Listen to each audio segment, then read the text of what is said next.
नमस्कार दोस्तों। कल के वीडियो में आपने देखा था कि इलेक्ट्रिकल शॉक क्यों लगता है और इलेक्ट्रिकल शॉक लग जाए तो आदमी को क्या करना चाहिए। और आप यदि किसी कार्यस्थल पर कार्य कर रहे हैं तो विद्युत शॉक लगने की संभावना बनी रहती है यदि आप लापरवाही करते हैं तो, क्योंकि विद्युत एक उत्तम सेवक है लेकिन एक अधर्मी स्वामी भी है। विद्युत एक उत्तम सेवक है लेकिन अधर्मी स्वामी भी है। तो आज अपन पढ़ने जा रहे हैं कि सुरक्षा और सुरक्षा नियमों की आवश्यकता। सुरक्षा नियमों की आवश्यकता क्यों है? सुरक्षा नियमों की आवश्यकता क्यों है? सुरक्षा नियमों की आवश्यकता अपन को तीन चीजों के लिए आवश्यक है: जन धन और सामग्री।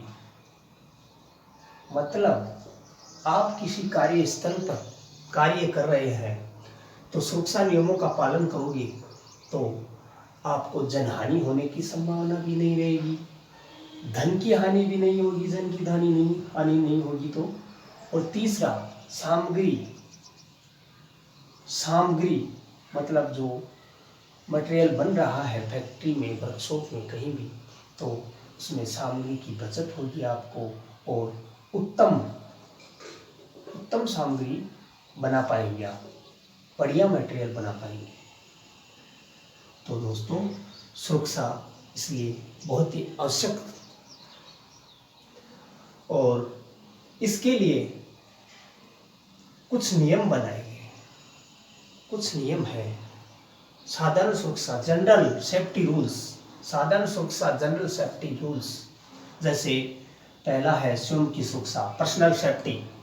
स्वयं की सुरक्षा, मशीनों की सुरक्षा, मशीनों की सेफ्टी, कार्यखंड की सुरक्षा, वर्कपीस जो आप बना रहे हैं उसकी सुरक्षा आवश्यक है। इन तीनों चीजों के लिए इनकी भी आवश्यकता है। स्वयं की सुरक्षा कैसे करेंगे आप? स्वयं की सुरक्षा, आप यदि किसी कार्यस्थल पर काम कर रहे हैं तो आप कभी भी मफलर, टाई वगैरह ये लगा कर ना जाएं दोस्तों। क्या मफलर है, टाई है, ये लगाकर कभी नहीं जाएं। कार्यस्थल पर यदि आप काम कर रहे हैं तो इन चीज़ों का त्याग कर दें। और जैसे आप किसी अननोन पर्सन को ले जा रहे हैं कार्यस्थल पे, अननोन पर्सन को ले जा रहे हैं तो वहाँ के नियमों के बारे में बता दें कि आपको कैसे क्या करना है, क्या रहना है। और दोस्तों, पर्सनल सेफ्टी के अंदर जैसे आप किसी कार्यस्थल पर कार्य कर रहे हैं तो बड़ी सावधानी से कार्य करें और किसी भी मशीन को बिना किसी जानकारी के ना छुएं। बिना किसी जानकारी के किसी मशीन को ना छुएं। मशीन को क्या है, बिना जानकारी के ना छुएं। मतलब किसी भी बिना जानकारी। और दोस्तों, दूसरा है मशीनों की सुरक्षा। मशीनों की सुरक्षा भी आवश्यक है। मशीनों की सुरक्षा, आप किसी कार्यस्थल पर कार्य कर रहे हैं तो वहाँ मशीनों की सुरक्षा अति आवश्यक है।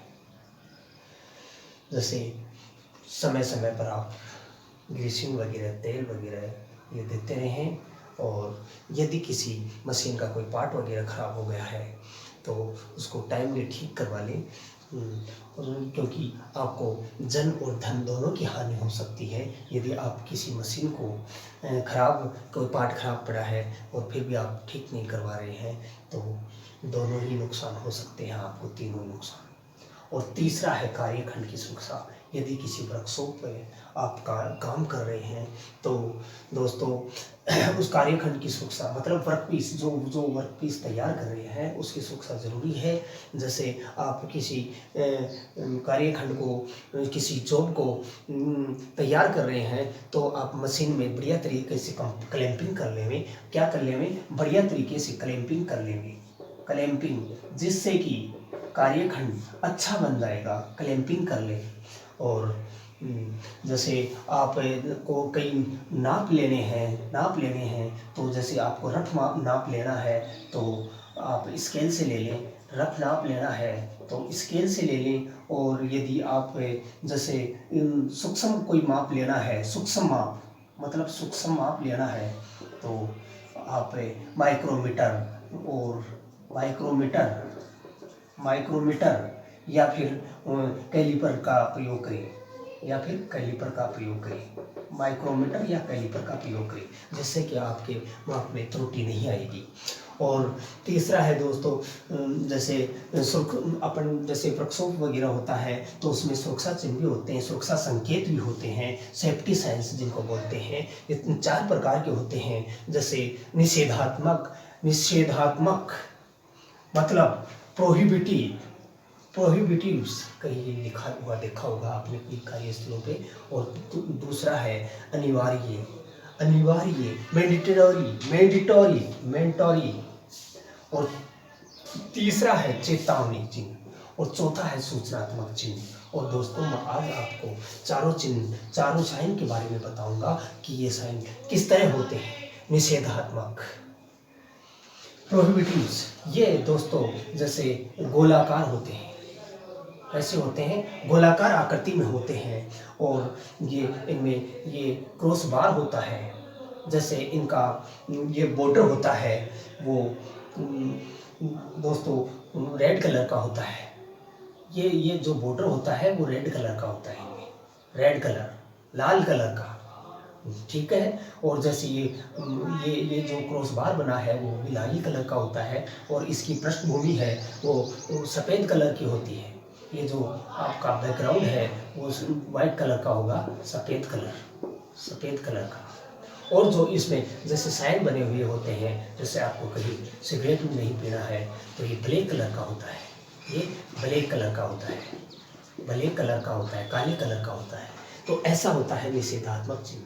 मतलब आपको किसी कार्य को करने के लिए निषेध मना किया जाता है। और दूसरा आ गया दोस्तों अनिवार्य, मैंडेटरी। अनिवार्य ये भी गोलाकार ही होते हैं। ये भी कैसे होते हैं? गोलाकार ही होते हैं। जैसे इनका जो बैकग्राउंड होता है वो ब्लैक होता है, इनका बैकग्राउंड होता है वो ब्लैक होता है, ब्लैक कलर का होता है, बैकग्राउंड ब्लैक कलर का होता है। और इनका जैसे आप कहीं देखा होगा, जैसे हेलमेट वगैरह आपको कहीं जा रहे हो तो हेलमेट वगैरह लगाना है किसी कार्यस्थल पर, तो ऐसे करके निशान बना हुआ होता है। तो ये ब्लैक कलर का होता है और इसकी पृष्ठभूमि क्या कैसी होती है? ब्लैक कलर की। तो ये हो गया अनिवार्य चिन्ह। चेतावनी, वार्निंग, चेतावनी चिन्ह, वार्निंग। तो दोस्तों ये देखे होंगे आपने कहीं किसी कार्यस्थल पर या फिर और भी कहीं देखे होंगे, ये त्रिभुजाकार होते हैं, वार्निंग चिन्ह। और ये जैसे येलो कलर का होता है बैकग्राउंड, इसका येलो कलर का होता है। बैकग्राउंड कैसा होता है? येलो कलर का। येलो मीन्स पीले कलर का होता है दोस्तों।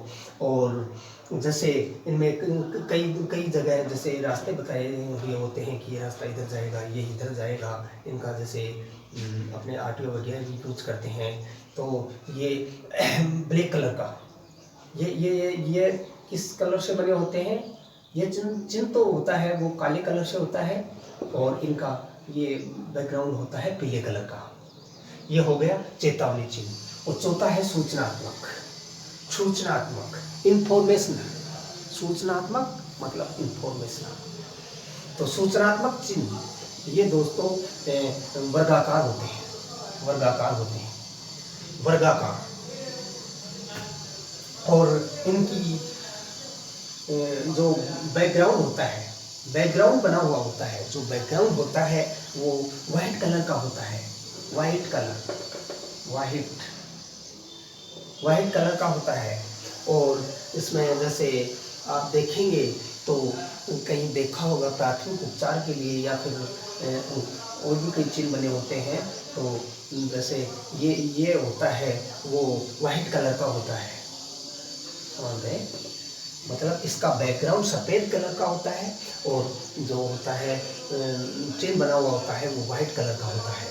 और दोस्तों जैसे इसके अलावा भी होता है, इसका एक और तरीका है। जैसे ये सफ़ेद कई कई बने हुए होते हैं, ये सफ़ेद कलर का भी हो सकता है और फिर ये सफ़ेद कलर का होगा तो ये लाल कलर का, मतलब चिन्ह लाल कलर का होगा, चिन्ह लाल कलर का होगा दोस्तों। तो आप मुझे लगता है कि अच्छी भली भांति से समझ गए होंगे सुरक्षा नियम और आप सुरक्षा चिन्ह के बारे में हमने जो